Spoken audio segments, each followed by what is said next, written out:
सुना ठीक ठाक। खैर की नहीं आया बने आज बच्चे नाल फजर नाल ये दुआ सलाम गिनाना है। अच्छा ये कोई काम का नहीं काम है दाल आदि पकोड़े के ना बड़ा नहीं मिलने दी कार तेरी वजह तू।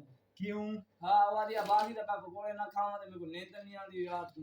अच्छा इना मतलब है आन करीब तो आपको तलाक ही मिल से ने तलाक खुद दे के वैसी मिलसे ने कहे ना क्यों है जाड़े पकोड़े ना खवाए नान पकोड़ा। अच्छा क्या दिए भाई पकोड़े ना खवाए ते तलाक समझे हां मैं अपने साहब ने घर लगी वैसा।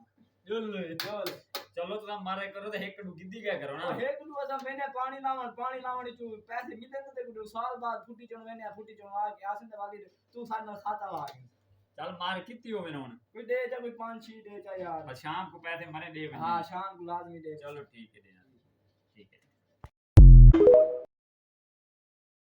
ठीक है सुना तू सुना ठीक ठाक। खैर की नहीं आया बने आज बच्चे नाल फजर नाल ये दुआ सलाम गिनाना है। अच्छा ये कोई काम का नहीं काम है दाल आदि पकोड़े के ना बड़ा नहीं मिलने दी कार तेरी वजह तू। क्यों हां वादी बासी दा पकोड़े ना खावा ते मेरे को नींद नहीं आंदी रात को। अच्छा इना मतलब है आन करीब तो आपको तलाक ही मिल से ने तलाक खुद दे के वैसी मिलसे ने कहे ना क्यों है जाड़े पकोड़े ना खवाए नान पकोड़ा। अच्छा क्या दिए भाई पकोड़े ना खवाए ते तलाक समझे हां मैं अपने साहब ने घर लगी वैसा।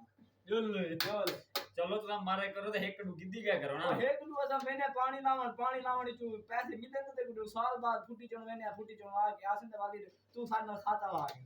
चल मार कितनी हो मैंने कोई दे जा कोई 5-6 दे जा यार। और शाम को पैसे मरे दे हां शाम को लाजमी दे। चलो ठीक है देना ठीक है